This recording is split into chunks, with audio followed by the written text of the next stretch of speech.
You are now listening to the Someone's Favorite Productions podcast network.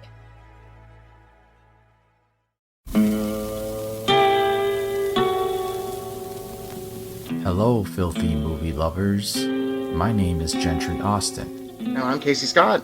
And we're the hosts of the Sin Syndicate, film podcast for something weirdos, anti-criterion bros, and Joseph Sarno aficionados. Join us semi-weekly as we peer into the adults-only theaters and sticky-floored cinemas of the golden age of sexploitation, when the morals were loose, the laws were murky, and the intercourse was all simulated. Find us now on the Someone's Favorite Productions podcast network.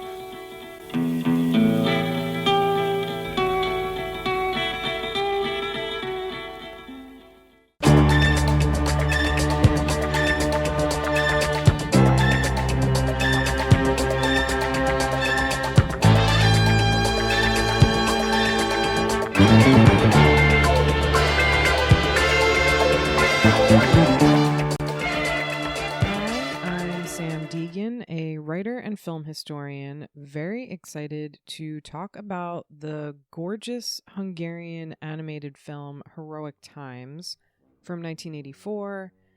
And in a certain sense, it feels a little bit like cheating to call this an animated film because it looks so different from the conventional animation styles I think a lot of us are used to, especially when you think about children's animated films. And Heroic Times, in comparison, really just looks like a series of gorgeously animated oil paintings and not like traditional cell animation at all. And this film was directed by József Gemes, and it also has sort of unusual subject matter. Not really unusual for the time in Hungary, but again, just in terms of what I think a lot of people are used to with animated cinema.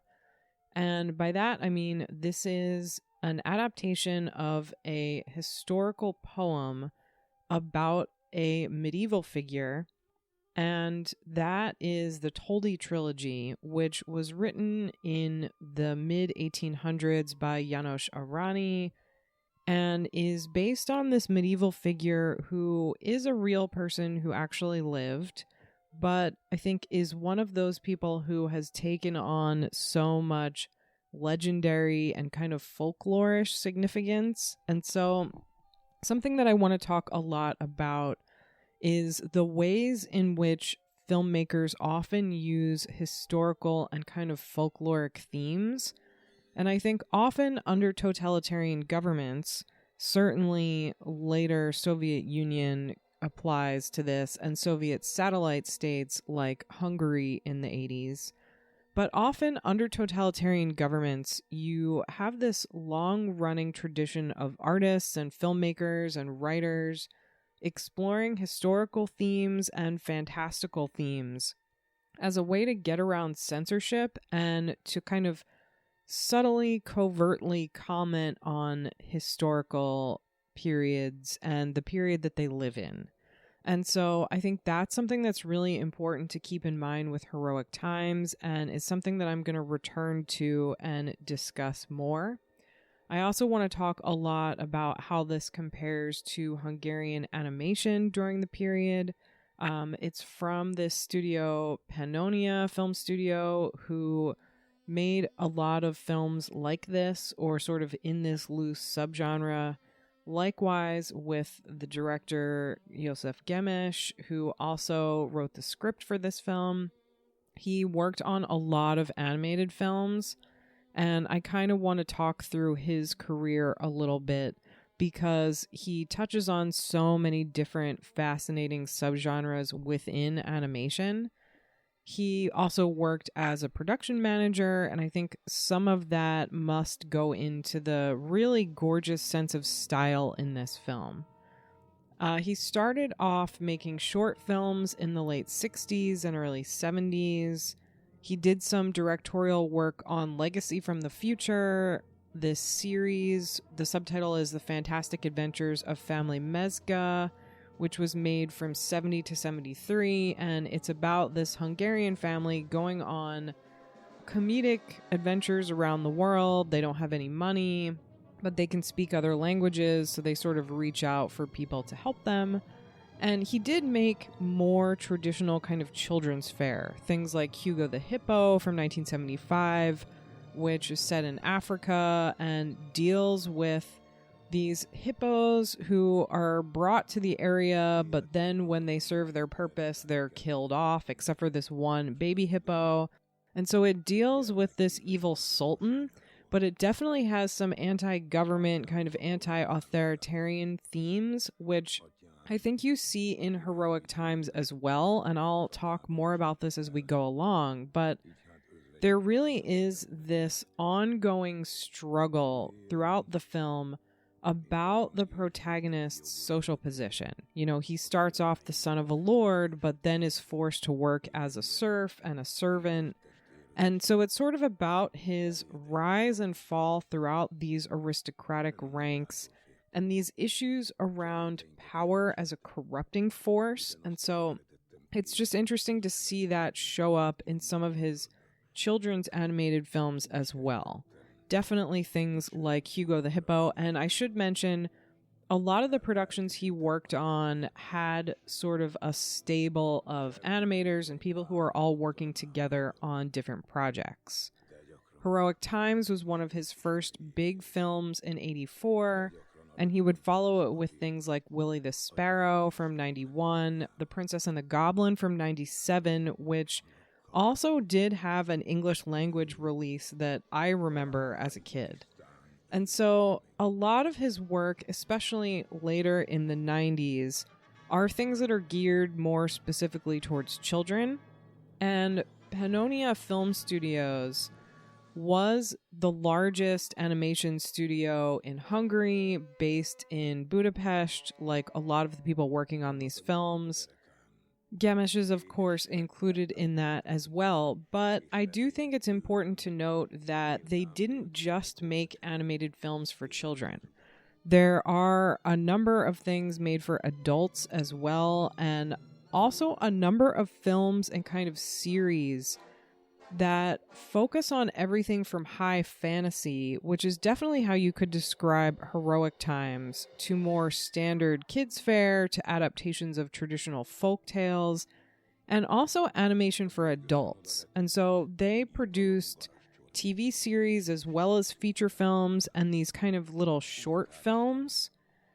I think some key examples that give you an idea of how we get to Heroic Times is something like Gustav or Gustavus, which was this series of short animated cartoons that really range in just a couple of minutes. But what's so fascinating about them, and these are made primarily in the late 60s and the 70s, these were really focused on adults.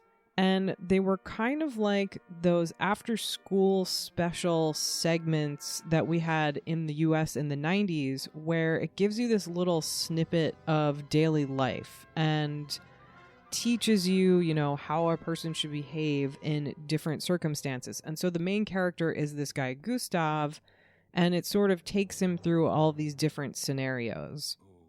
You also have more traditional stuff from them, like the Mezga family series that I mentioned, this other one called Tails, the Terror of Cats, which is all about this family dog and, you know, how tough he is. There's another hugely popular one that in English translates to The Rabbit with the Checkered Ears, which focuses on this rabbit character, but basically relates different Hungarian folk tales, and was really, really popular for them. And it's something that played on TV for decades. And they sort of work through historical folktales, and especially folktales from different regions of Hungary. And what I think is so different from English language, especially American animation, is a lot of the animated series and films from this period in the 70s and 80s, and definitely starting in the 60s, is that it's not really uncommon to have these films and these TV series based on Hungarian history, Hungarian poetry and literature, and definitely folklore. You also have things like Johnny Corncob, which was another big success for Pannonia. And that one, I think, does have some similarities to Heroic Times. So I want to talk about that for a second. It's basically about this young, heroic protagonist who's a soldier. He goes on these adventures and longs to be reunited with his love. And so the sense of romantic longing, but also wanting to follow these duties and find a sense of glory is something that it really shares in common with Heroic Times. Though I think Heroic Times is much darker in tone. But Johnny Corncob is also based on an epic poem from the 1800s by this writer, Sándor Petőfi, who is probably the most beloved, best-known Hungarian poet from that period. And I do think that some of the work of János Arany, who wrote the trilogy that Heroic Times is based on, is either similar to or intentionally references some of Petőfi's work. So I just, needed to point out that this is not really a one-of-a-kind type of thing in terms of the way it adapts history and folklore and a specific poem from the mid-1800s. And what's interesting about something like Johnny Corncob is it was actually commissioned by the government to celebrate and commemorate the birth of Petőfi as somebody who's remembered as this really important poet and this revolutionary. And so I think it's also worth noting that someone like Petőfi, who, and you see examples of these kinds of revolutionary poets associated with 18th century Romanticism, show up throughout a lot of different Eastern European countries like Poland as well.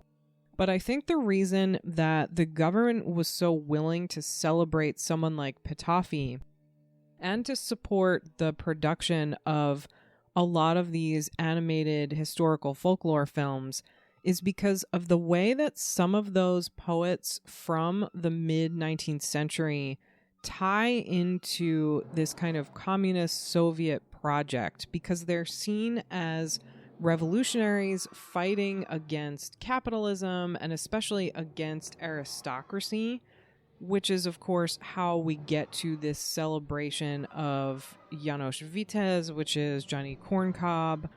And I think Heroic Times kind of falls into a similar category. Of course, it was made several years later, over a decade later, but definitely follows some similar themes. And what's so amazing about something like Heroic Times or Johnny Corncob is the sheer amount of time and attention to detail put into these productions.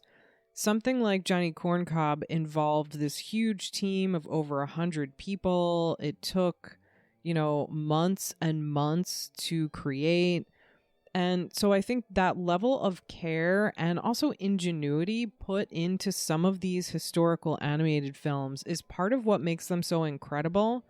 And it's also part of why I think it's so important that they get re-released and introduced to a whole new audience of people who maybe only think of animated films as being for children, which obviously, as we see here, is totally not the case.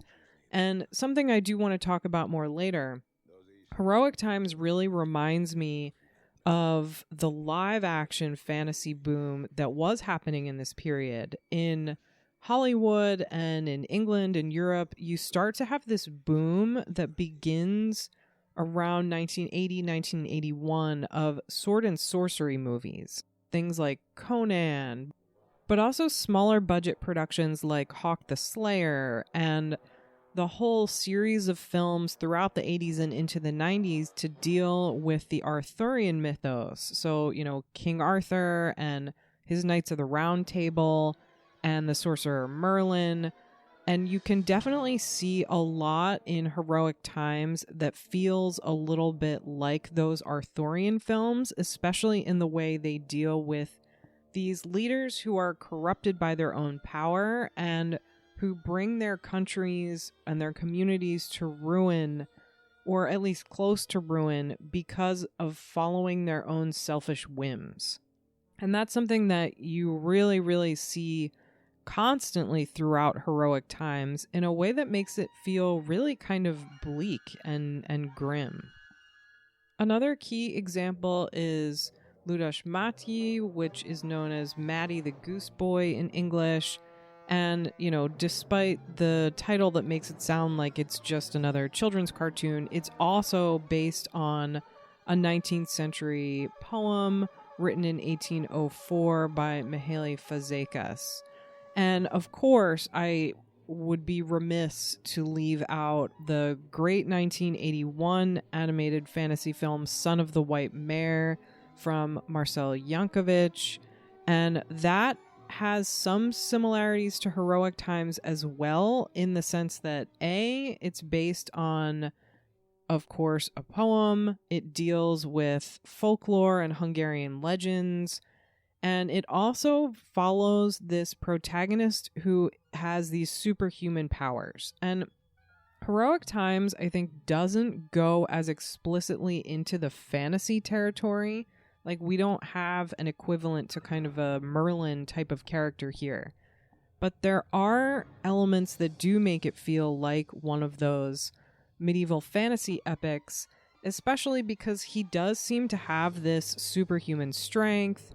And like a lot of those main characters and heroes and protagonists, and even a lot of the villains of medieval fantasy, he has this very elevated sense of personal mythic fate. Like, everything that he does is fated in some way, either because God has willed it or because there are these larger fantasy themes at work. And so I will definitely talk more about that as we go along. And of course, Heroic Times wasn't the end of this trend by any means. Right after this, in 1985, you have something like The Treasure of Swamp Castle, which was a Hungarian-Canadian co-production, so it also got an English language release that's based on a book from 1885 called The Gypsy Baron, and it has more overt romantic themes than Heroic Times, but it's similarly about this lead character who is an aristocrat but is growing up poor. And so again, you have that kind of class tension where there's this character who grew up with this lineage but maybe isn't experiencing the benefits of that, like wealth or political power. And in Treasure of the Swamp Castle, there's a Turkish girl that he falls in love with, which further complicates the situation. And so there just is this wealth of really fascinating animated films coming out of Hungary that, again, have to do with all of these epic poems from the 19th century that are, in turn, tales about medieval Hungary. So you have this kind of double, sometimes triple historical filter going on, which I will definitely talk more about when I get to discussing Hungarian history and what's going on in the 80s. But it's just wonderful to see all of these really imaginative films that don't feel like works made under a government demanding a lot of censorship. You even have things like Cat City from 1986, which is this comedy, but it's also a sci-fi film that has to do with this planet of mice who are dealing with these apocalyptic threats. And so very much like Hugo the Hippo, you basically have these animated anthropomorphized cats and mice who are undergoing this kind of near apocalyptic Cold War environment where the evil cats want to destroy all of the mice. And so you can't help but think that some of these are a comment on what's going on in the 70s and 80s around the Cold War.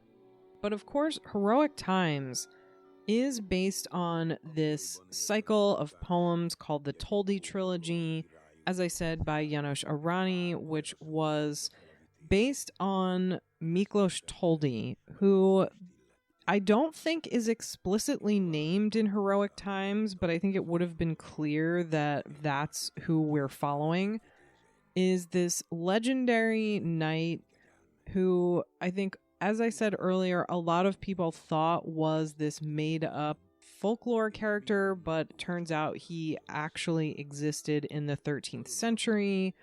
And the poems sort of deal very similarly to the film with his rise and fall, how he becomes a powerful knight, but also how his super strength and his extreme anger issues really wind up complicating his life and the lives of people around him.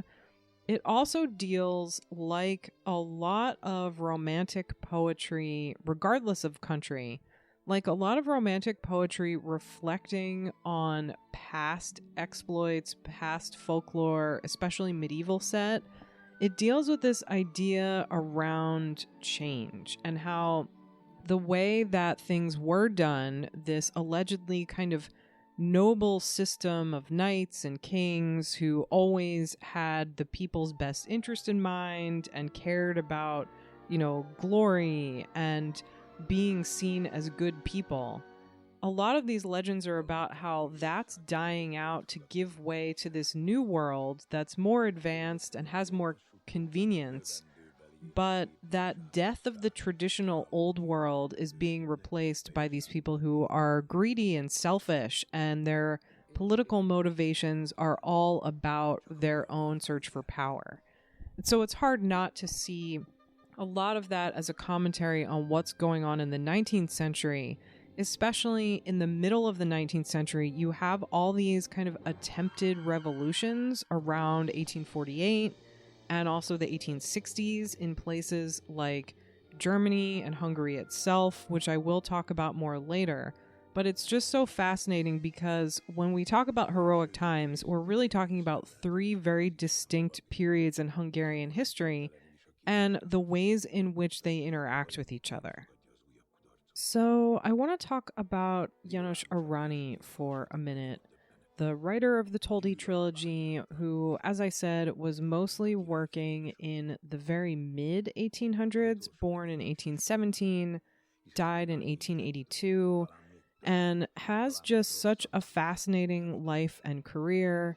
He wrote dozens and dozens of these ballad poems, over 100 of them, but also did some other things throughout his career. He did some administrative work, some editorial work. He studied a number of languages and did a lot of translation.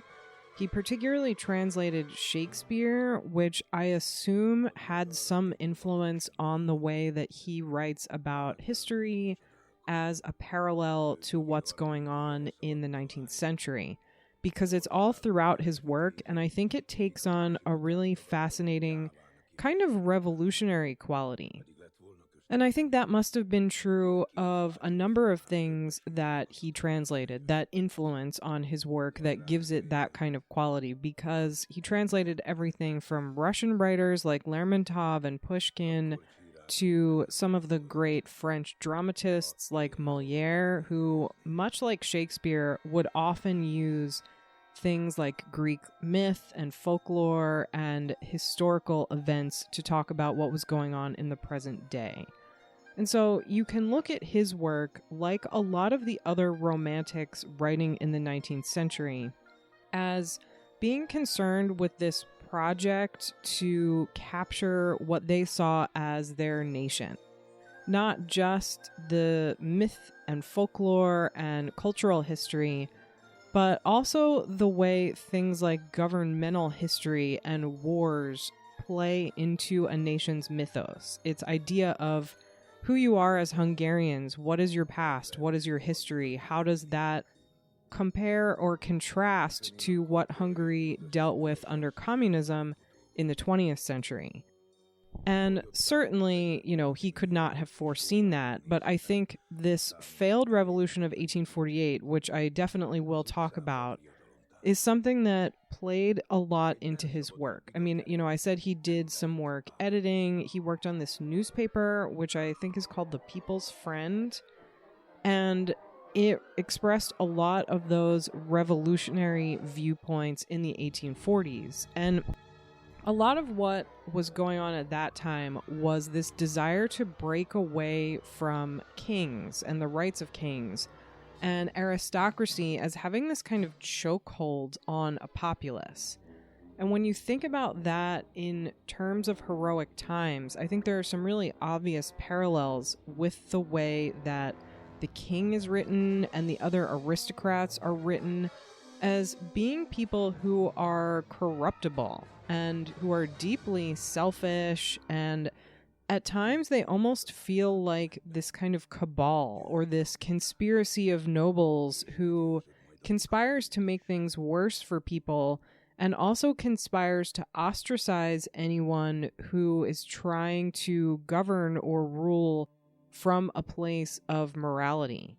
And so I think you see that really filter through here in Heroic Times in such a powerful way. And that concern with history and politics is really so central to his work. And the Toldi trilogy really looks at those rises and falls of an individual hero as he's going through this change in the court system and different kings who Miklos Toldi actually worked with and served during his lifetime in the 1300s. Toldi lived from 1320 to 1390, so he saw a lot of the big changes of that century and served under King Charles and King Louis the Great.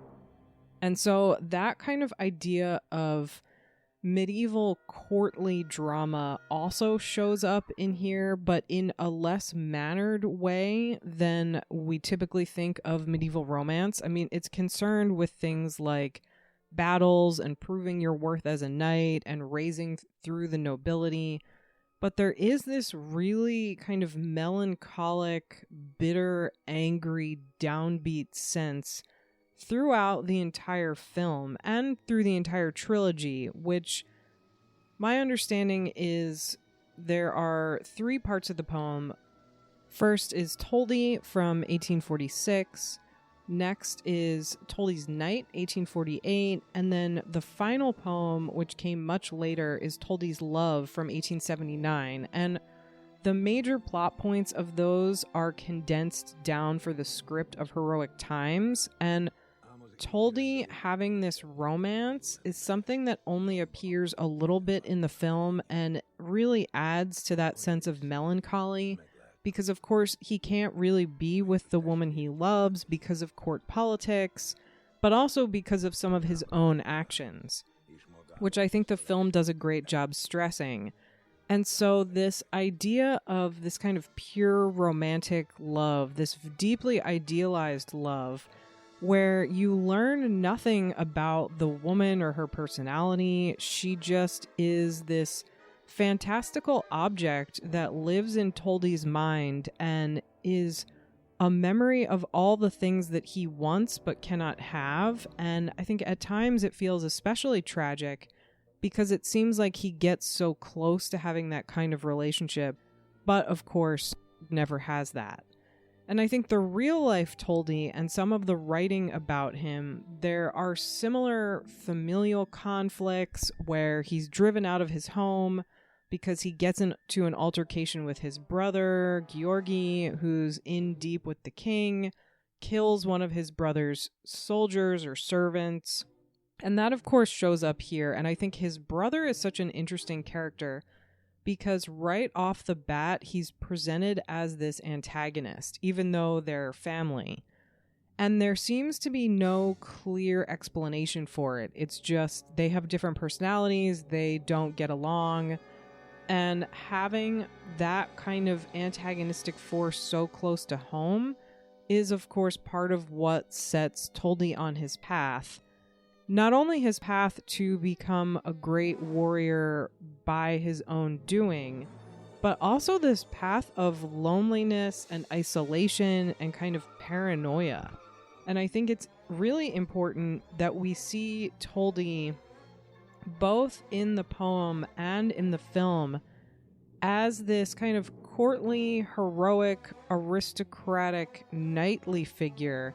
But we also see him multiple times as being someone who is reduced down to this kind of peasant status, where he's depicted as homeless in certain parts of the film. And while that's fairly common of a young knight-errant hero on a journey in a lot of these medieval epics, here it seems pretty clear that he's driven out of his home and driven out of that position of potential status because of his violent behavior, but also because of the machinations of people close to him like his brother. And so there's this sense that in order to be a true hero of the people, he needs to be reduced down to their level. So he's someone that, in a way, everyone can both relate to and aspire to.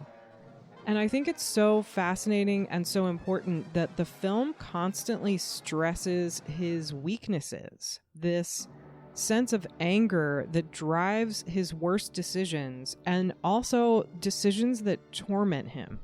Certainly in other stories about knights and warriors, we see men being violent, men committing murder, sometimes killing dozens of people.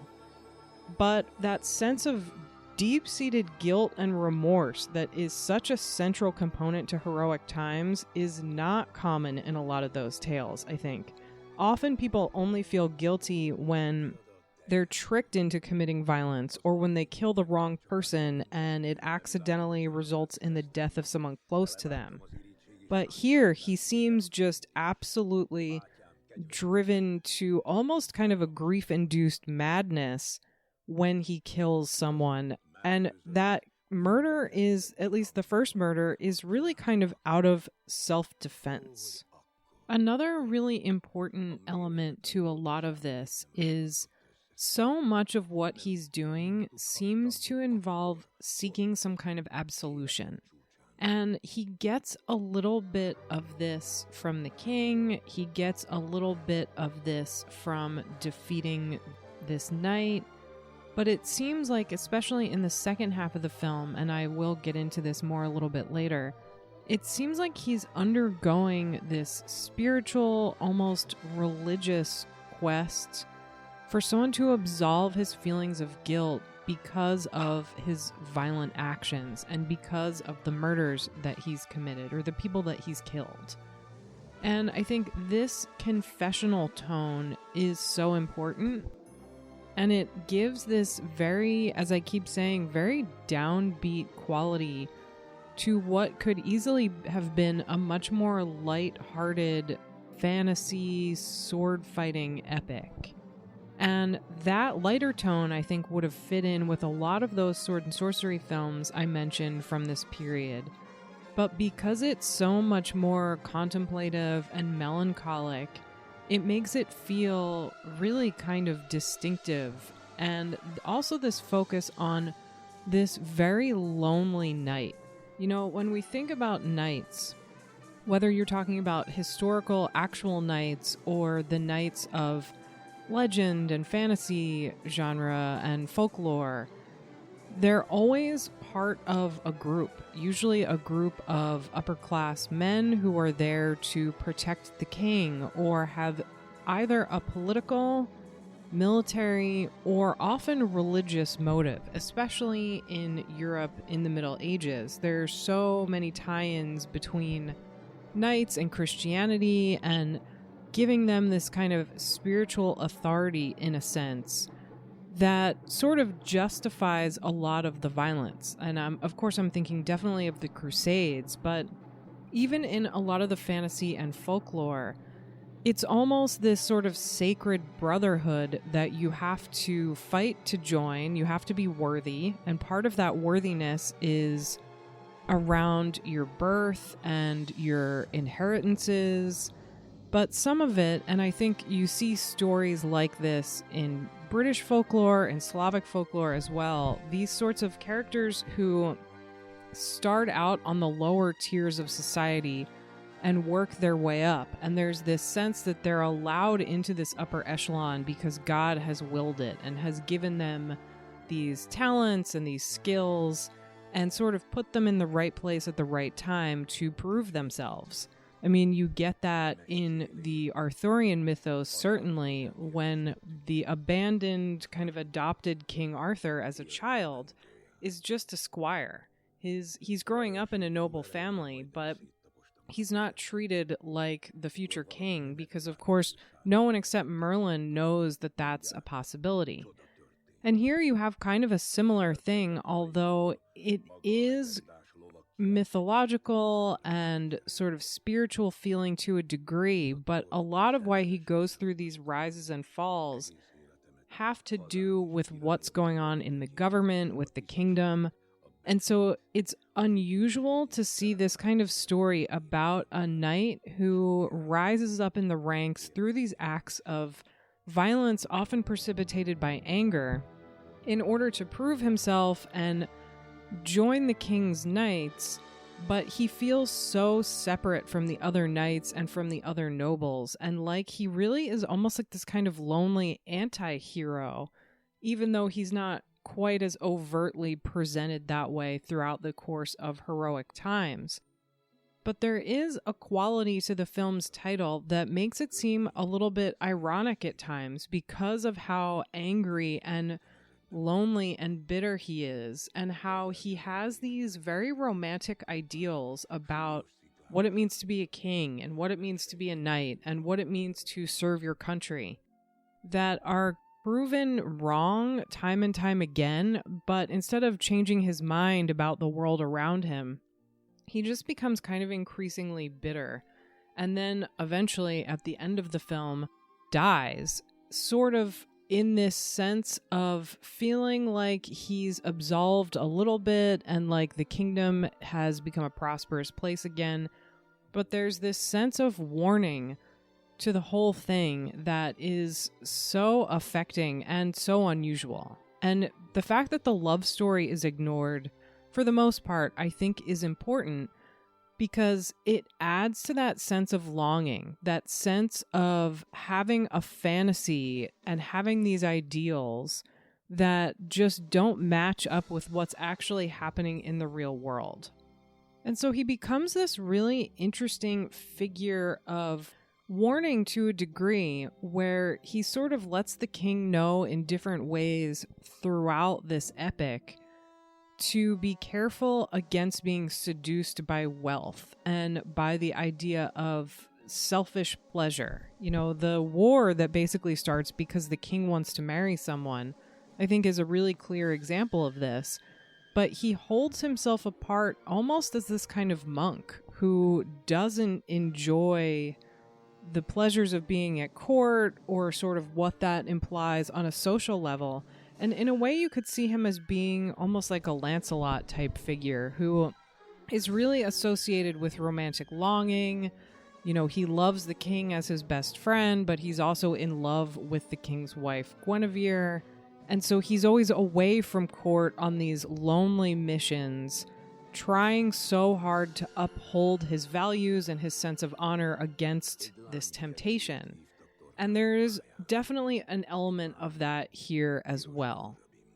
I also think that was a really dominant theme for Arani as a writer, who focused primarily on these historical tales of these figures who represent things from their own time, but also parallel events of the 1850s and 1860s. Things like The Bards of Wales, which he wrote, was really popular and has to do with this massacre by the king. And also you have other things like Ladislav V and Bor the Hero. And a lot of his stories seem to be about a king or a ruler making bad decisions for selfish reasons, which has a negative and often very violent impact on his own people. And some sort of figure on the sidelines, much like Toldi here, who serves as kind of this moral balance or moral parameter, who tells the person in power, you're doing the wrong thing and this is going to have horrible consequences. You see a lot of people driven to insanity or to isolation because of the extreme guilt that they feel for their crimes or for the violence that they've incited throughout his work. And that definitely shows up strongly here. And I think it's such an interesting, nightmarish version of standard historical medieval drama. And Toldy's character is really presented as ultimately tragic, and this sense of suspicion, even paranoia, loneliness, regret, there really is no loyalty in any of his relationships other than his mother, who helps him out in the first act and kind of provides him what he needs from his dead father so that he can go down this path and become a knight. But there also, I think, is no loyalty from the king, which is important considering its connection to medieval epics and the way that knights are usually portrayed. The king sometimes is shown to make okay decisions and to be a decent ruler, but I think he's often shown, as I keep saying, as someone who's fundamentally selfish and who just wants to amass power and have everything be the way he wants it to be. And there's this real sense that the king is kind of part of a conspiracy of aristocrats and military leaders who want to govern according to their whims and to their individual quests for power. And these are not really depicted as noble, just leaders, which it's clear that I think is something Toldy is hoping that the king will be, but of course the king is not. And I think it's likely when you're considering this in the context of heroic times, I think it's likely that the director Gemes is commenting on the situation in Hungary over the decades, but especially in the 70s and early 80s. And I will talk more about the state of Hungary then later. But, by this point in the waning decades of the Soviet Union and its satellite states, you see so much corruption that leads to things like inflation and people starving and riots and unions trying to organize. And so to have this animated medieval epic come out at this time when so much of what's going on in the film has to do with poor leadership, it seems like too obvious of a parallel to be able to ignore. And so I do actually want to talk about some of the political parallels that Arany was working with when he wrote these poems. I know I keep alluding to the Hungarian Revolution of 1848, which was part of this war of independence. And as I've said, this is really kind of a hot time in Europe for a lot of different countries. Right in the middle of the 1800s, you have attempted revolutions in Germany and other places. And I think a lot of what's going on at that time is a reaction to the French Revolution in the 1790s, when France basically stood up and said, we're tired of this system. We don't want absolute monarchy. We don't want this abject poverty that so many of our citizens are in to keep going unanswered by our rulers. And I think, especially in terms of current politics, there's often a lot of rhetorics around how violent revolution and things like terrorism don't really achieve any political goals. And of course, the French Revolution is in direct contrast to that sentiment. And I think it inspired, over the following decades after the 1790s, it inspired a lot of revolutionaries to say, well, if this worked in France, why can't it work here too? And you have these things like suffrage laws in 1848, which totally transformed Hungary into a much more democratic government. They had a parliamentary system and really took a big step forward in terms of the way that their government was organized. And it's an incredibly significant event in their history, and I think is one of the establishing political acts of modern Hungary as a nation. And so it's something that really is an obvious response from Arani with the Toldi trilogy. He's really commenting on this and this idea that I keep bringing up of corrupt leadership and how power inevitably corrupts anyone who is given more and more of it in unchecked ways. And so, I think you have to ask, is the Toldi trilogy a response to this attempted revolution of 1848? And it seems very clear that one of the morals in the trilogy and in this film is this issue that absolute power corrupts, whether it's a king or the aristocratic class. And it's something that's fundamentally evil and will be manipulated by the selfishness of men. And I think that's also part of what makes Heroic Times feel so dark. And you also have to consider that when Arani was writing, there was this wave connected to Romanticism, which I keep mentioning, that people were looking for a people's hero. So they wanted these kind of works of high literature like epic poems, but they didn't want them to be about these remote figures. And so I think that's why you see someone like Toldi go through all of these rises and falls, where sometimes he's just kind of a servant and other times he raises to this rank of a knight fighting for the king. And so even though on its surface, I think this is a really basic story about a hero in the Middle Ages who overcomes the challenges of his background and becomes a respected member of the King's Guard. But of course, it's much more complicated than that because of the way the hero is presented.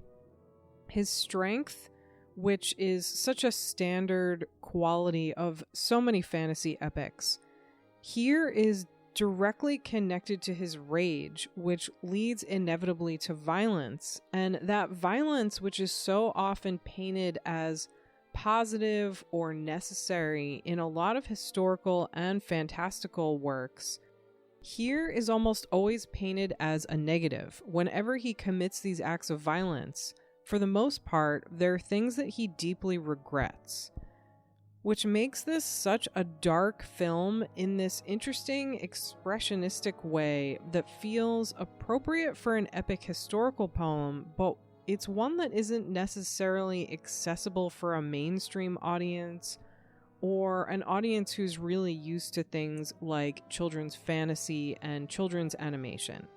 And I think to some degree, this movie was a little bit of a financial failure because it's so outside of the mainstream.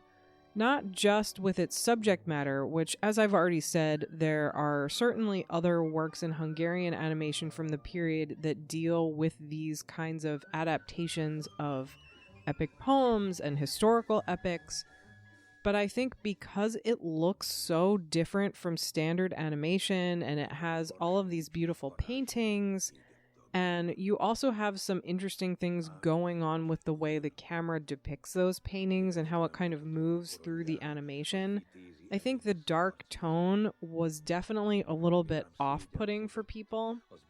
And some of what makes it feel kind of avant-garde is the way the characters are very loosely sketched. Nobody really is given a name or identifying personal characteristics like you see in most conventional dramas or even in most conventional animated films.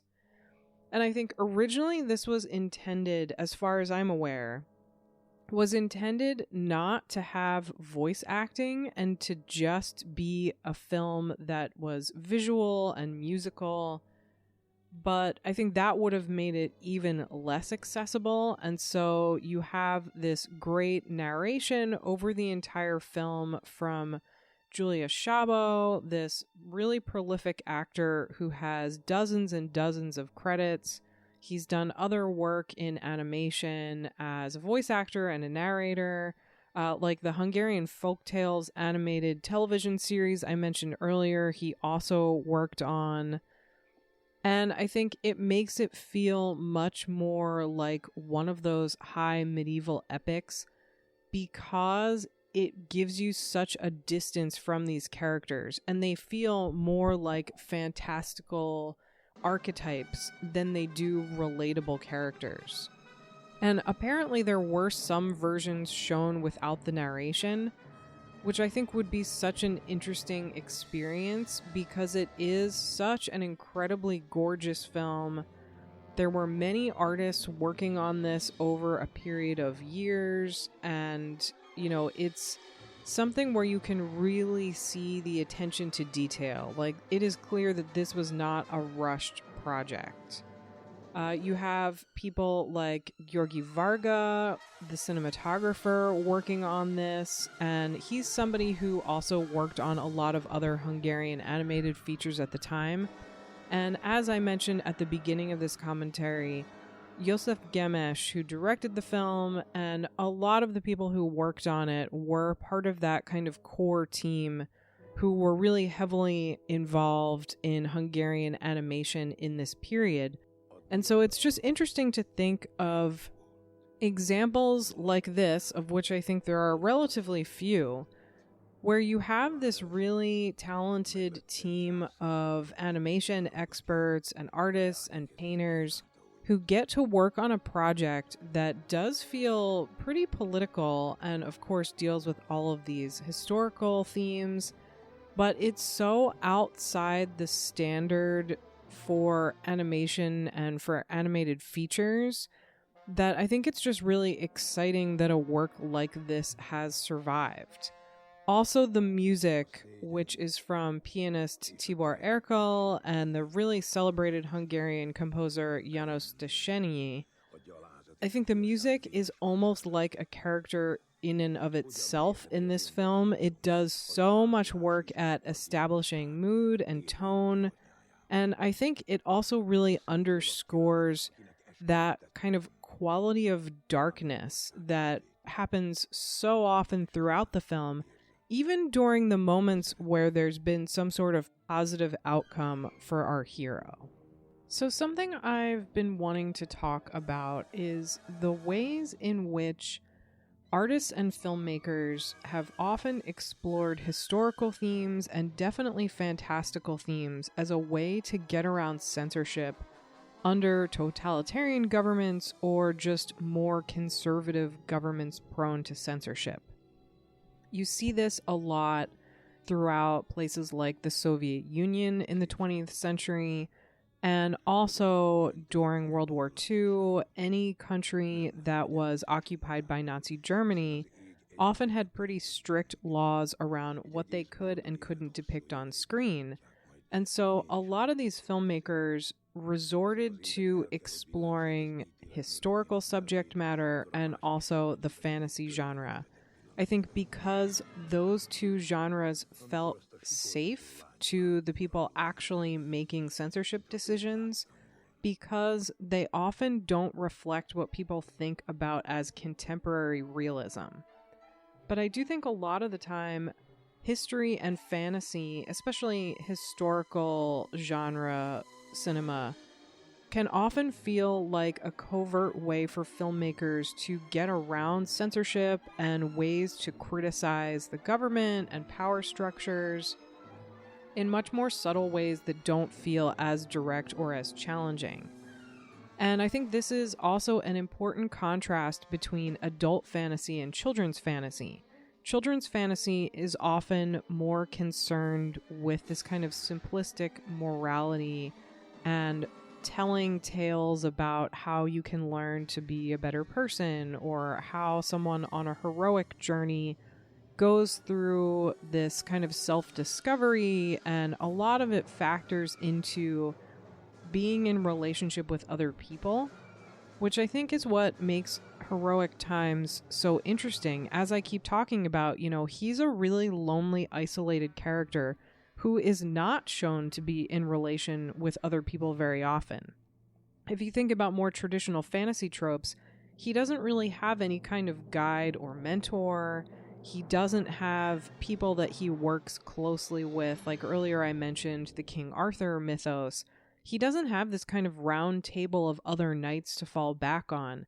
He really is just sort of on his own, experiencing the crushing brutality of the world basically over and over again.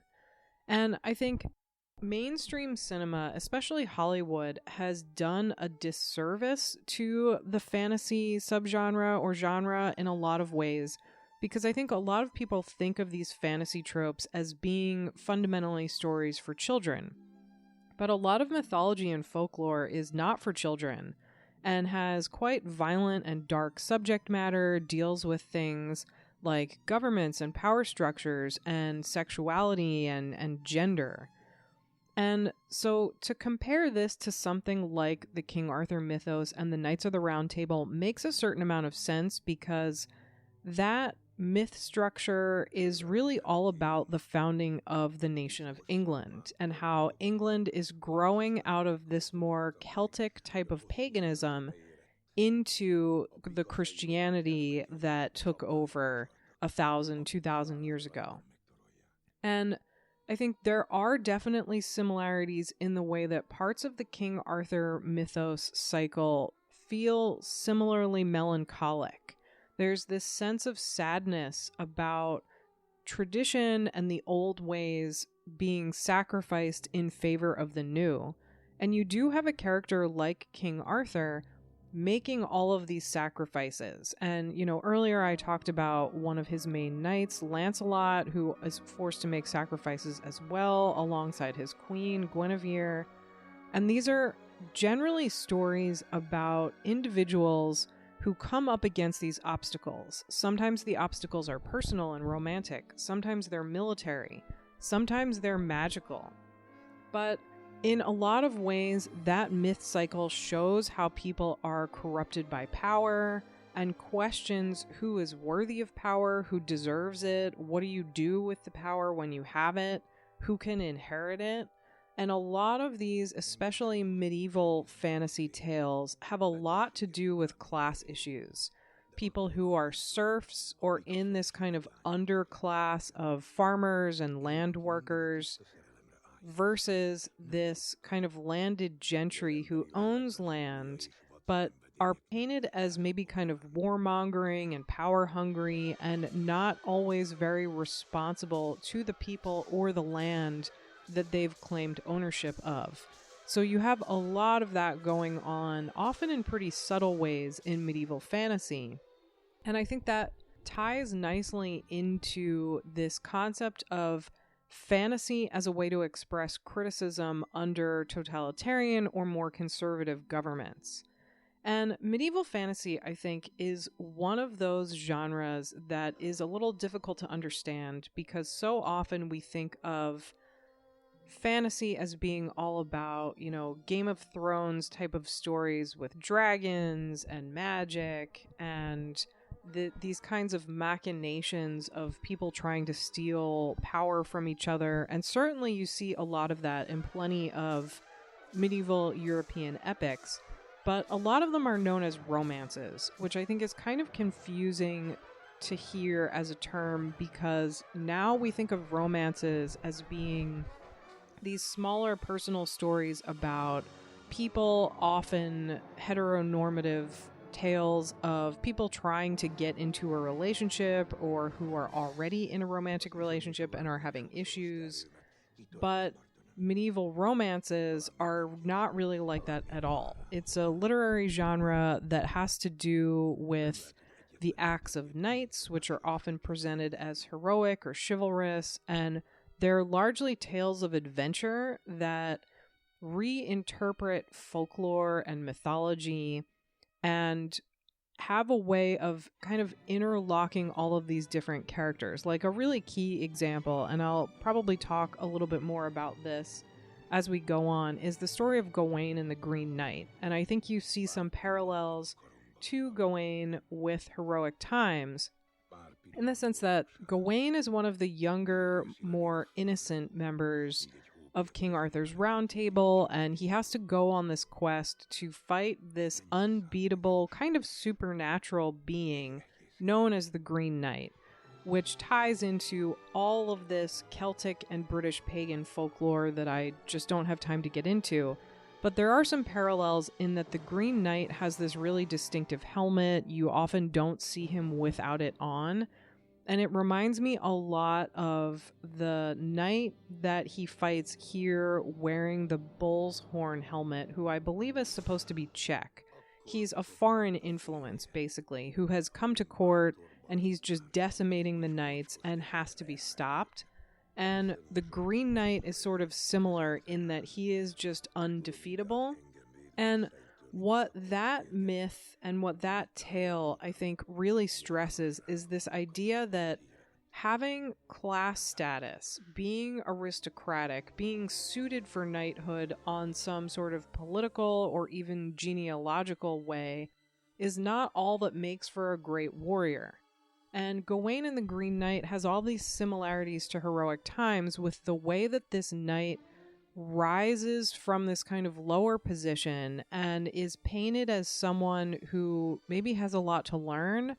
But I think what the story fundamentally shows is that his pure heart is what ultimately allows him to defeat the Green Knight. It doesn't really have as much to do with actual physical skill. But those qualities that Gawain possesses are also a way to act as a moral barometer for King Arthur and his kingdom. And so Heroic Times tells a similar version of that story, but in a much darker way. And I think instead of this character becoming this hero who at the end of the tale gets to live happily after with the woman that he's fallen in love with and brings honor and justice to the court, none of that happens because, of course, this is a much darker story. But I think it does kind of underscore these ideas that a lot of these medieval romances are all about defining gender identity and national identity. And they often tie into these stories about the founding of a nation and the myths that a nation tells itself about its identity as a people. A lot of them are all about ideal qualities of manhood and masculinity, especially for members of the upper class, and also present these really restrictive, idealized qualities of what courtly women are like as well. And of course, women don't play nearly as much of a role in Heroic Times, but you do see certain key characters like his dream woman that he can't be with, partly because of his own personality and the decisions that he's made. But you also see vengeful women who are enacting violence against him because of those violent decisions he's made that have negatively impacted them.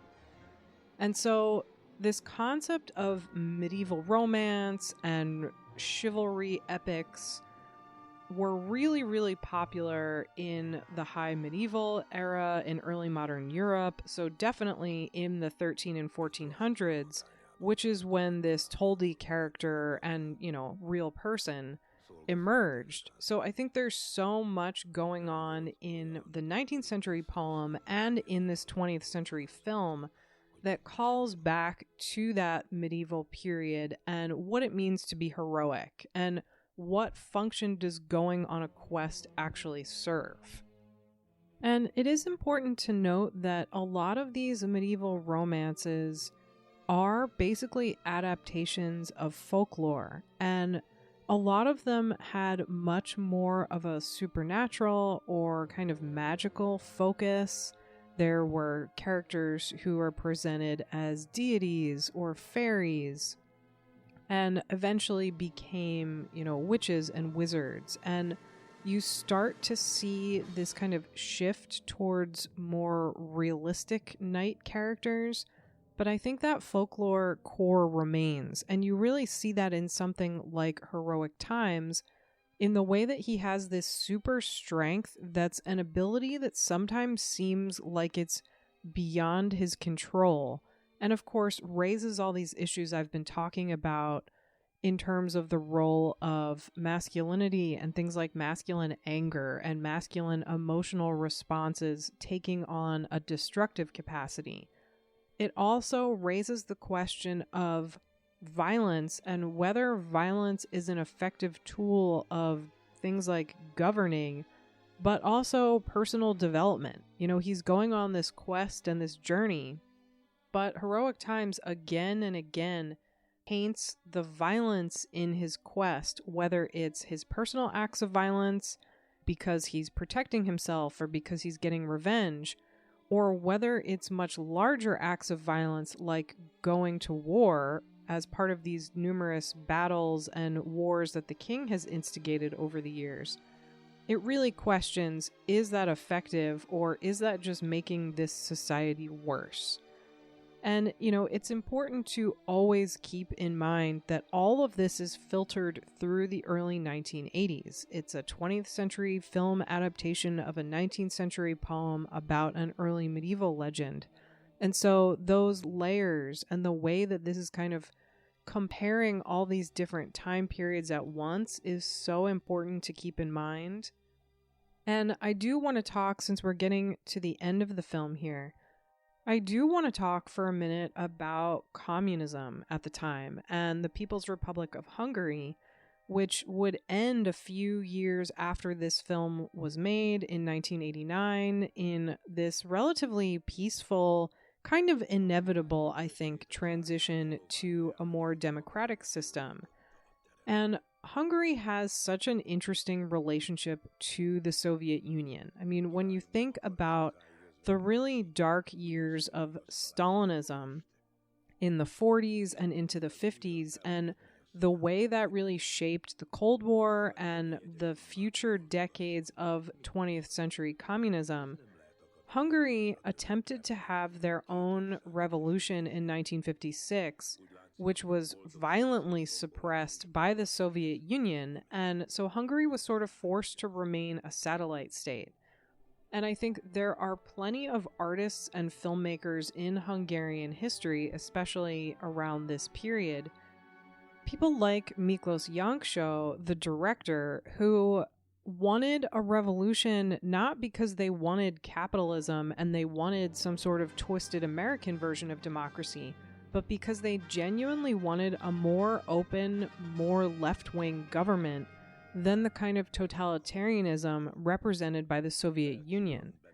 And I think that shows up in a lot of the art house films in the 60s and especially in the 70s, where you have all of these themes of countryside and rural spaces and folk culture, folklore. It shows up so much in Jancsó's films, but I think you also see a version of that here in Heroic Times, even though, of course, it's medieval set. So I think Hungary has a really complicated relationship with communism and with the ways that they wanted to continue that communist leftist project, but just in a different direction than the Soviet Union. And they weren't allowed to because of their ties to the Soviet Union. But Hungary in the 70s, I think this film sort of responds to some of the things going on where you have this economy really, really tied to other countries around them, tied to trade, tied to things like the world market. And like a lot of the Soviet satellite states in the 70s, they faced a lot of issues tied to things like government corruption and inflation. And by the time this film came out, Hungary was having a huge problem with inflation.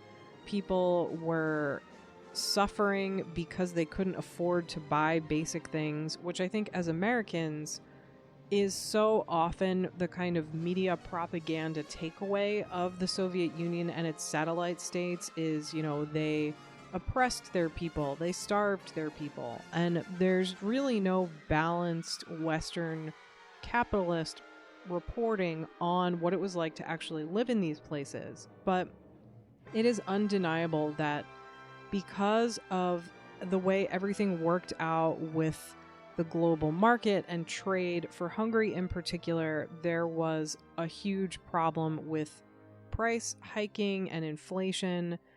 And that is what led directly to the fall of communism in Hungary and also to the fall of the Soviet Union in different places among their satellite states as well.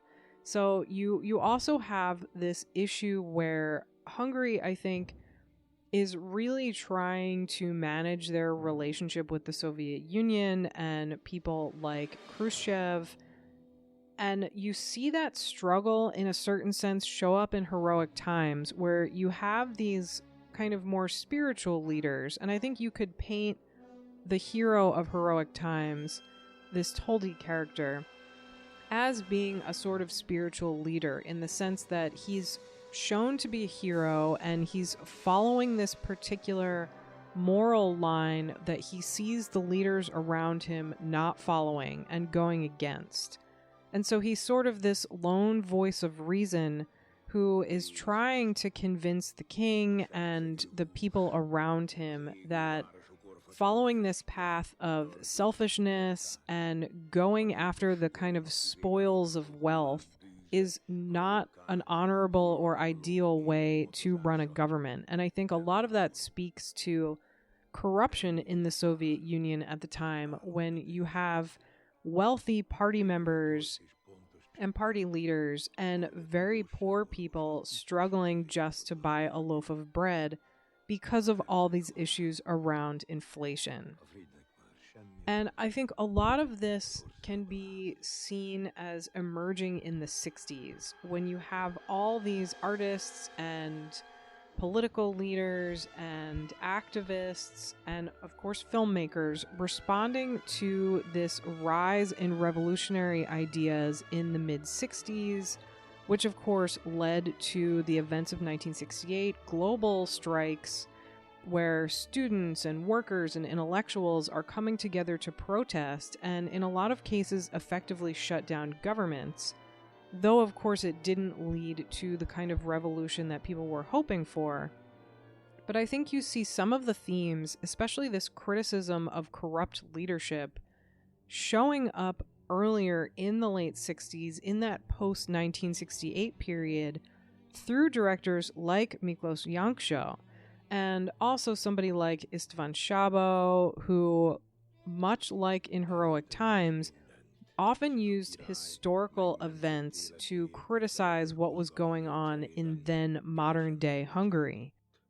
And with somebody like Yanksho, I think his films are kind of loosely connected to Heroic Times because he so often focused on earlier historical events that impacted the people. So you have all these really kind of impressionistic, gorgeous films that don't have easy to follow, clear, conventional narratives, but instead say a lot of kind of abstract things about the myth of Hungary as a nation and Hungarian people and the folk populace. And some of that definitely comes through in Heroic Times because of the way that it focuses on Toldi as being a hero of the people. He's someone who is not corrupted by wealth and is not actually really interested in wealth at all. He's much more interested in things like honor and glory. And that doesn't really work out for him either. But I think because he's depicted as being kind of antithetical to this class of people so associated with aristocracy and wealth, he really feels like much more of one of the people's heroes that you see in those medieval tales I mentioned earlier, and in the poems from the 1850s and 1860s and 1870s in Hungary, in that romantic movement focused on folk heroes. But I think you also see it in the Yanksho films of the 70s, where it shows these often very abstract characters who are representative of Hungarian youth. And so the way that someone like Toldi is also connected to the land, and there are so many gorgeous scenes in this film of him running through the Hungarian countryside, you see a lot of that in the live action films of someone like Yanksho. So to me, there's a pretty one-to-one comparison that can be made, even though this has much more of a clear narrative than any of Yanksho's films really do. I think it's also important to note that what a lot of these films that emerged in the late 60s and really flourished in the 70s and early 80s are doing is really working in allegory, and that's something that I think you see so clearly in Heroic Times. You know, you could watch this film and enjoy and appreciate it regardless of what you know about Hungarian history. You certainly don't have to know what was going on in Hungary in the 1300s or the 1850s or even the 1980s to get that this is an allegory about political corruption and certainly about the sort of social development of Hungary and the way that its leadership and this notion of monarchy in general plays into things like how people see themselves and what their values are and how their past has shaped their present. And that, I think, is sort of the main takeaway here, is this hero who isn't even really named. He's not even really honored in any traditional way by the other characters. Certainly there are times throughout the film where he does get a little bit more of that recognition, especially when he's able to fight off the bullhorn helmeted knight.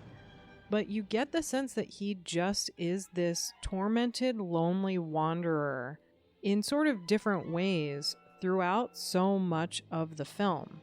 And it's, I think, such a great example of how fantasy tropes and animation can be used in non-traditional ways that sort of break that framework of animated films are only for children, or animated films are only meant to be positive and light and uplifting. Whereas here we have this tale basically about the horrors of war and these questions around what is the purpose of this war? How is it causing any positive influence or outcome among the people of Hungary when you have this sheer devastation depicted? And for what? This is basically because the king just wants a bride and doesn't want to have to deal with the fact that she's already married, and there are rules around things like that. But also, what's so fascinating about the end of the film here is the Toldi character really loses it when he sees this kind of pageantry that is ultimately sort of clownish and comedic and is meant to mock things like valor and heroism and the stories of knights and those kind of chivalric romances I mentioned earlier. Like, this is just a comedic parody of the joust and of things like knights competing with one another. And it's obviously meant to be this play to entertain the people and entertain the king, but it just pushes Toldi into this rage, which I think shows you that unlike certain other fantasy stories and fantasy tropes, he doesn't go through this journey of self-discovery in a straightforward way. I mean, if you think of something like the first 3 Star Wars films, which really follow these archetypal, mythic, heroic structures, where you have this hero who starts out as a young person who's really naive and might have some sort of talents or innate abilities or even supernatural powers, and he learns how to be a hero, basically. He learns how to be a good person and how to value things like virtue and morals and honor above a thirst for power. But here, the Toldi character just winds up grumpy and alone and bitter to the point where at the end of the film, even after all he's been through and how much he's regretted the violence that he's caused, he talks about how this, satanic heat builds up inside him. And I think it's really important that that word choice shows how he knows that his rage and his capability for violence and his extreme strength is not on the side of the angels, so to speak, but is this kind of diabolical quality that he has. And there's all this dialogue here around faith and hell and damnation. which goes back to what I was talking about earlier when I said that so much of what he really wants is to be able to confess his sins and be pardoned and have that guilt expiated. But that never really happens for him. And in a way, you can argue that this kind of pageantry, this comedic show meant for the king, is a much more positive form of entertainment than the joust, which is incredibly violent and really exploitative of the knights, especially when you consider that with something like the gladiatorial ring, which I think it's referencing a little bit, part of the entertainment is that someone dies or someone is horribly maimed. And so to see this much more lighthearted version where they're kind of making fun of their love of violence in a way that feels kind of inoffensive and maybe even a little bit wholesome, it just makes him so enraged because he connects it to this idea that this court of this king in particular has never taken these concepts of valor and chivalry and heroism seriously. They've just been kind of stepping stones that the king and his knights and his nobles can use as they please. Whereas they're things that he bases his entire life around, and they really make up his whole personality. Especially when you think about something like Heroic Times being so loosely sketched and so allegorical. We don't really know any other details about his personality other than he values things like chivalry and valor and honor, and he's tormented by his propensity for rage and for violence.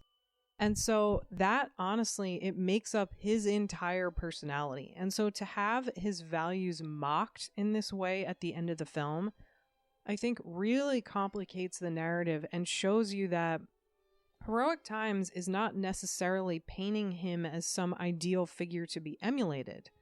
I think what it's doing in a more nuanced, more complicated way is exploring these ideas around power and violence and traditional values and what function those things actually serve in a society and in a foundation of a society and the way that it tells stories about itself. Because I think these kinds of national myths and national legends are really important to how a country perceives itself, why people think of themselves as Hungarian, and what does that mean? And certainly this applies to many other nation states beyond just Hungary or any of the countries associated with the Soviet Union at this time. And that's one of the things that I think makes Heroic Times so powerful, is you have all of these incredible little seen, hard to find films coming out in the late 70s and in the 80s in countries associated with the Soviet Union that aren't as accessible or aren't as easy to watch because they're so period specific and because it's easier to understand the narrative if you understand the time period. Certainly the films of somebody like Andrzej Żuławski, the early films that he made in Poland, are a good example of this. But what's so incredible about Heroic Times is I think you can know all of the information that I've been talking about throughout this commentary and get a lot out of the film, but you can know none of that and still have these really powerful themes resonate. And at the end, it's such an interesting example of an animated film because we don't go away with this sense that order has been restored in this kingdom and they have this happy, positive future in front of them.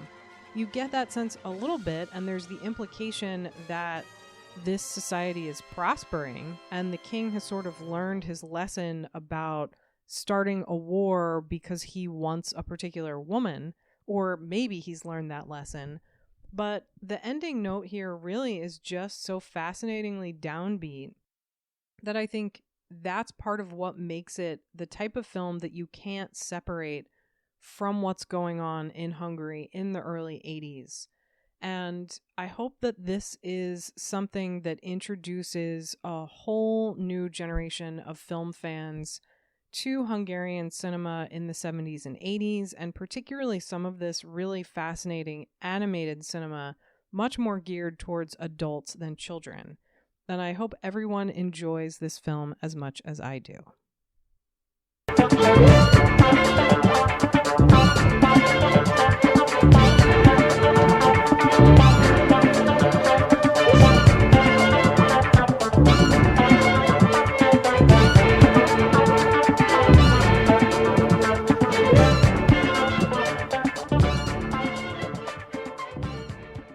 I am Adam Lundy, co-host of They Live by Film, a podcast dedicated to bringing you film discussion and interviews from around the world. Every week, my co-hosts Chris Haskell, Zach Bryant and I discuss a wide range of films, from monumental classics like Vertigo and The Rules of the Game, to the craziest, schlockiest movies ever made like Deathbed and everything in between. We are also lucky enough to have sat down with some of the biggest players in the boutique Blu-ray and film restoration game.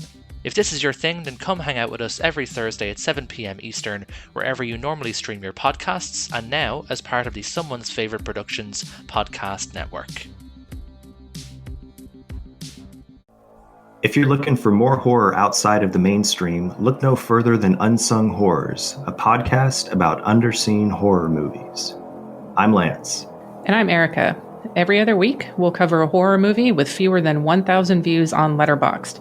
We'll even give you double feature recommendations to pair with the movies we discuss.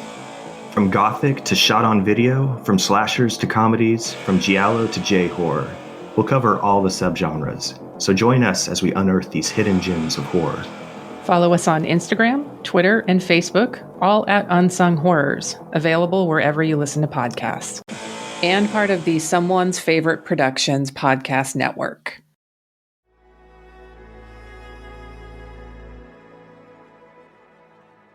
Thank you for listening. To hear more shows from the Someone's Favorite Productions podcast network, please select the link in the description